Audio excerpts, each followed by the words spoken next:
She discovered a piece of white paper. Lines danced across it. "Don't cut, Freckles, you have to wait in line like everyone else. What are you doing?"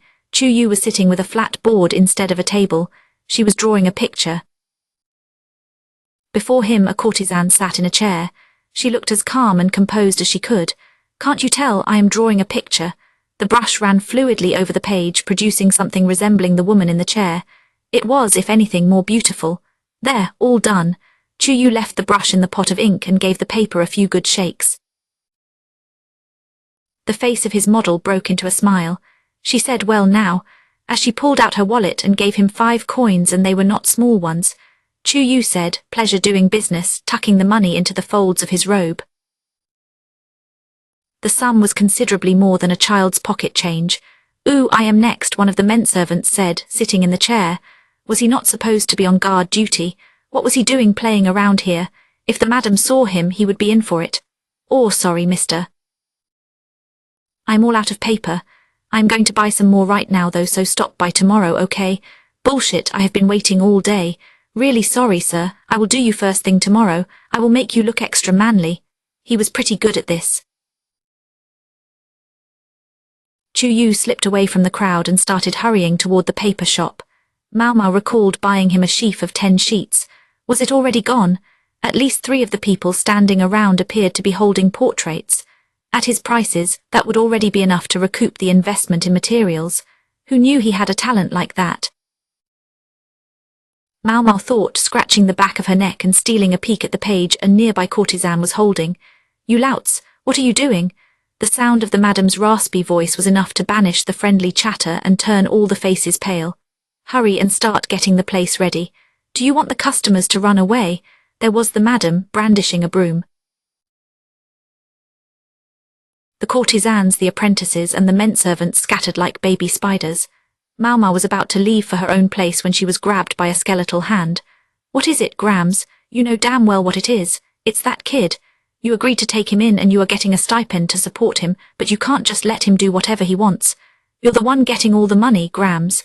Yes, for some reason, the old lady kept all the funds that came in. Chu-Yu's situation stemmed from the freedom he was given within the verdigris house.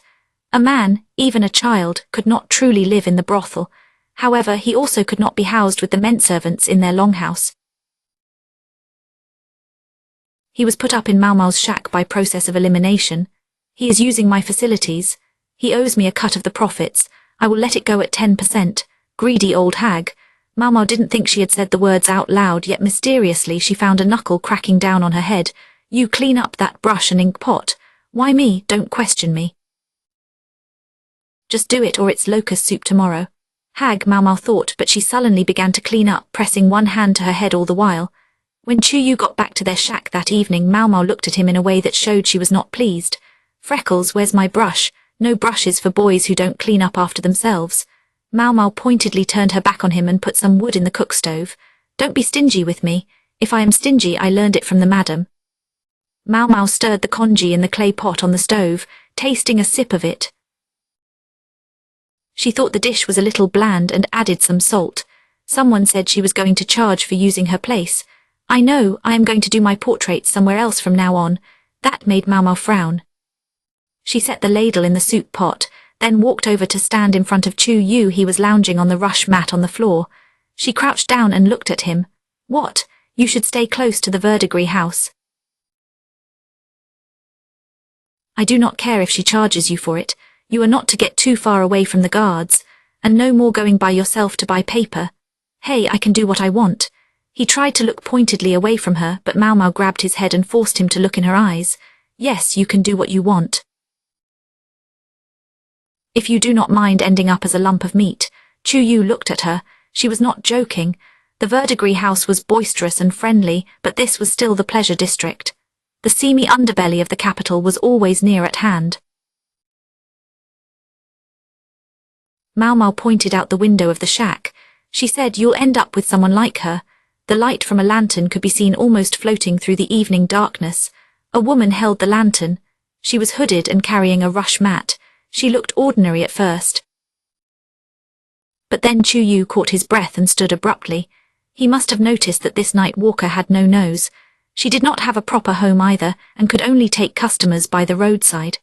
Women like her, the lowest of the whores, were often physically ravaged by sexual diseases. The woman outside did not seem to have much time left in this world. However, if she wanted her next meal, she would need to find a man to serve her. What was she doing in this area? Perhaps Maomao's old man, who was kind, had given her medicine before, or maybe she was looking for leftover food from another brothel. Maomao thought something was causing trouble for her. This isn't a nice place, she said. It doesn't matter if you are a little kid. There are people who would kill you if they knew you had a few coins. In other words, if he didn't want to die, he would do as she said. Chuyu pursed his lips a little, but he nodded. His eyes were brimming with tears. You understand? Then hurry up and eat your dinner and go to bed. Maomao went back and stood in front of the stove again. She resumed stirring the congee. Chuyu was already up when Maomao woke the next morning. She could hear him bustling around and looked up. The tabletop was covered in paper. Chuyu was working his brush vigorously. That little shit. He was using the brush and ink pot she had hidden from him. Maomao got up, about to give him a taste of her knuckle, when one of the pages came drifting down off the table. She was curious and picked it up. The object showed a bug drawn with precise detail. It was almost too real, and it made her a little squeamish to look at. It brought back memories. The drawing made her think of the young serving woman No, the consort who had loved insects. That young woman Shisui had done drawings like this as well. Maomao felt a pang when she thought about it. Suddenly Chuyu stood up. Done, he said, presenting her with a piece of paper. I finished, Freckles. Finished what? This, right here. He fluttered the paper at her, looking downright proud of himself. It showed two slightly different insects. He said, I had a little trouble remembering exactly, but I think this is it. I think this is what I saw with the thing that talked about bad harvests. Luckily his pictures spoke far more clearly than he did. They were very clear indeed. This is your normal locust, and here on the bottom is a locust from when there will be a bad harvest. The two locusts showed legs of different lengths. Although it was hard to tell in an ink drawing, the richness of their coloration might have been different as well. Are you sure about this? Pretty sure. It came to me in bits and pieces. Chuyu was still largely amnesiac, but he was recovering bits of his memory. That could be highly inconvenient depending on what he remembered. It might also prove very important. There were two types of locust. Maomao needed to find out more about this. A plague of insects could destroy an entire nation by eating all its crops. Insects were always a threat to crops, but a plague was something else. The bugs would devour anything and everything. In the worst cases, they might even eat hempen ropes and straw sandals. Maomao did not know what caused these events, but they happened at least every few decades. Fortunately, nothing like this had occurred since the current emperor took the throne. Some people believed this was because the current emperor ruled humanely and was enlightened. They said heaven saw no need to send a plague because of it. But Maomao did not believe that for a second. It was simply happenstance that there had not been any plagues of insects. This meant, however, that if and when such a plague occurred, it would be a chance to test the emperor's power. He had recently punished the Shi clan, the most powerful family in the land. The timing could hardly have been worse. If a plague of locusts occurred now, many people would assume it was a heavenly rebuke for the destruction of the Shi clan. Not my problem. Nothing to do with me, Maomao thought. No, it was nothing to do with her, but she was already moving. Almost before she knew what she was doing, Maomao was heading for a particular bookstore. They probably won't have it. Chuyu's detailed drawings had reminded her that she'd seen such illustrations before. She walked among the shops until she reached one that was particularly gloomy and mouldy smelling. A bell chimed as she entered. The owner, resting within like a piece of the furniture, nodded to her.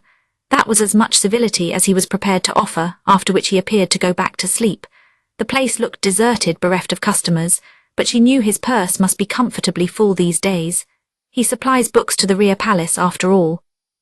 Most of the stock was either used books or for rental. There were a few brand new items for sale, but not many. If you wanted something new, you would probably have to order it. The shop owner left these business matters largely to his children, living an almost hermetic life himself.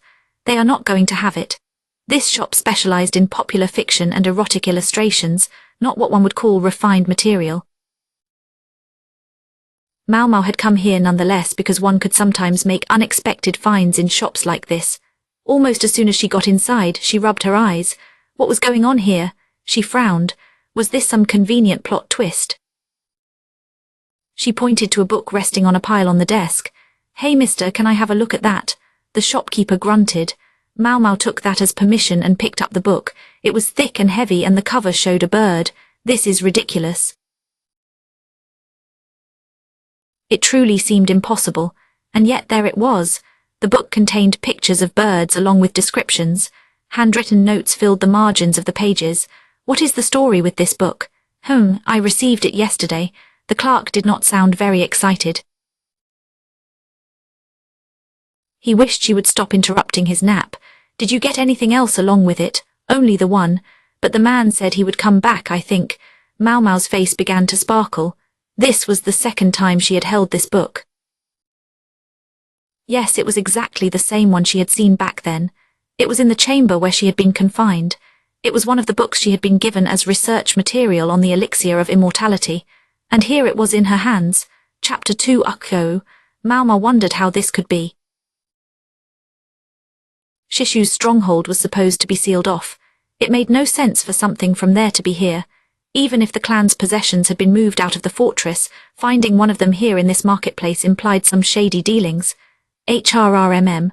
Well, if that was the game, then Maomao had an idea. She found the culprit quickly. And how was it possible? It was really quite simple. "Young lady, you cannot call me all the way out here just for something like this." The annoyed speaker was Lihaku, and despite his complaint, he was eagerly trying to get a good look at the verdigris house. They were in Maomao's apothecary shop. Lihaku's considerable size made the place feel even more cramped than usual. "I do not have time to go chasing after petty thieves," Lihaku added. He glanced toward the ceiling of the atrium, hoping to catch a glimpse of a face like a blossoming flower. Specifically, we are talking about Perrin, one of the 3 princesses of the verdigris house. Lihaku, a soldier and acquaintance of Maomao, was deeply in love with Perrin. Visiting a brothel required money, so Maomao knew that Lihaku, as a friend of Perrin's, would quickly respond whenever she had a request for him. And today her request was this. She wanted him to keep an eye out in the market for any stolen goods that might be circulating. Specifically, she wanted him to look for books. Encyclopedias were unusual. If one had been stolen, it would be easy to trace when it was sold. And because the thief could visit many shops besides the used book place Maomao had visited, she wanted Lihaku to be on alert. Well, you will be glad to know I have been watching the place all morning. You did not ask one of your subordinates to do it. Apparently he had been so determined to make a good impression that he had handled the matter himself. It was still the cold season, so staking out a place was a pretty good effort. Lihaku handed Maomao a package. It was a gift of rice dumplings. He looked toward the atrium again.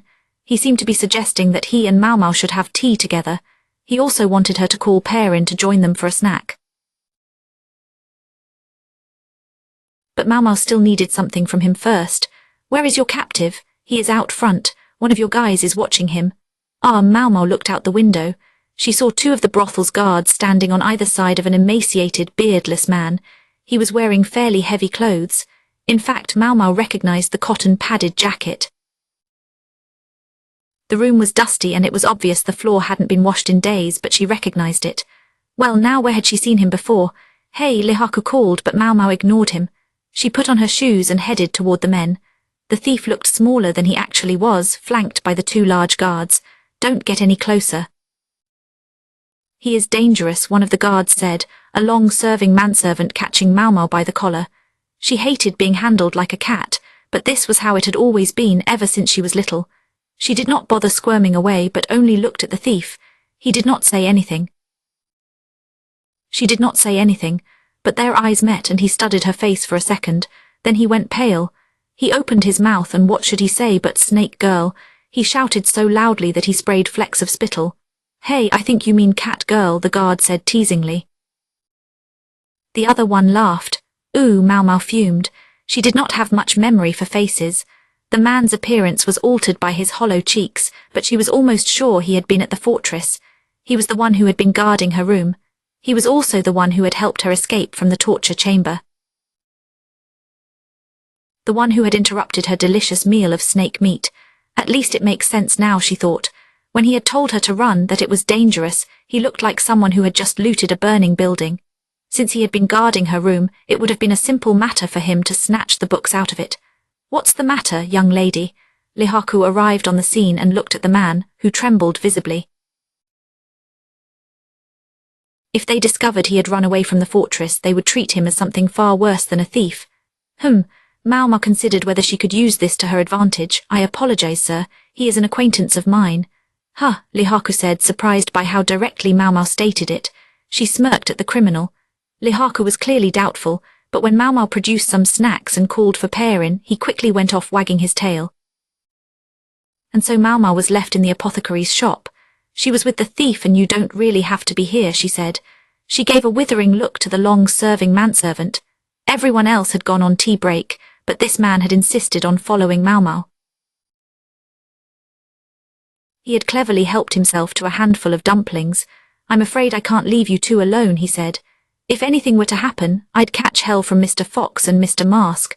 The fox referred to the monocled strategist, and the mask was presumably Jinchi, who covered his face whenever he came here. Even with his scar, he was still a valuable man.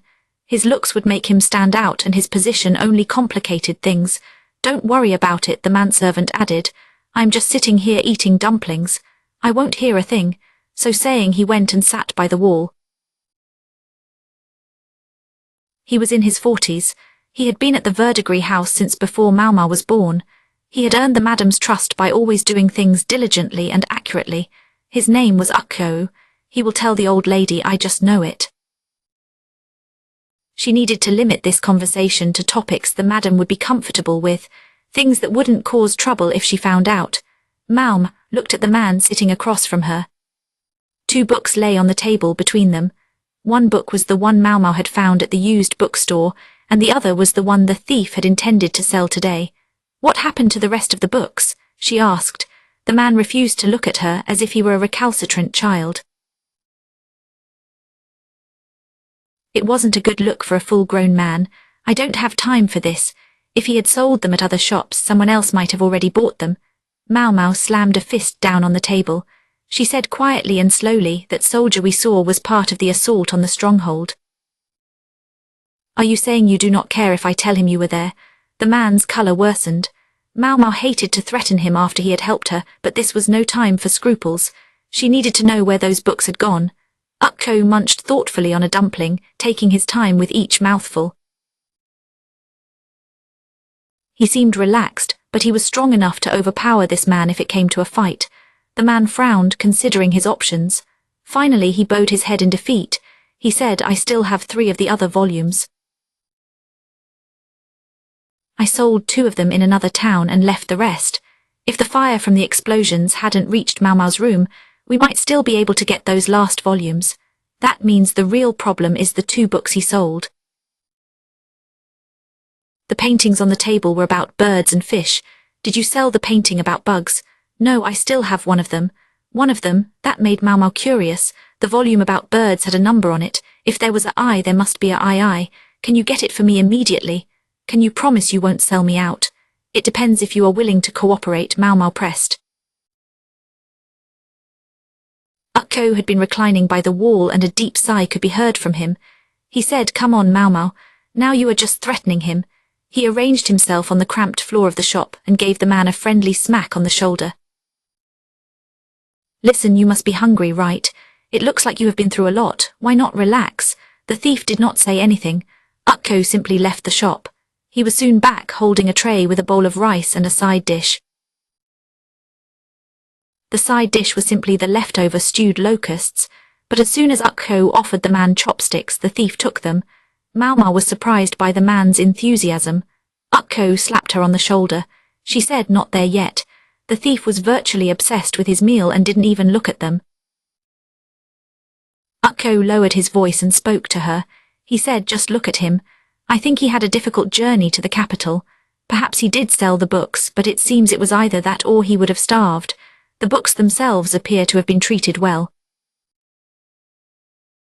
I do not think he is a bad person. You might be right, Maomao said, but she was absolutely dying to know what had happened to the other books. You have to know when to use the carrot and when to use the stick. I know that, damn it. If the old madam was the stick of the verdigris house, this man seemed to be the carrot.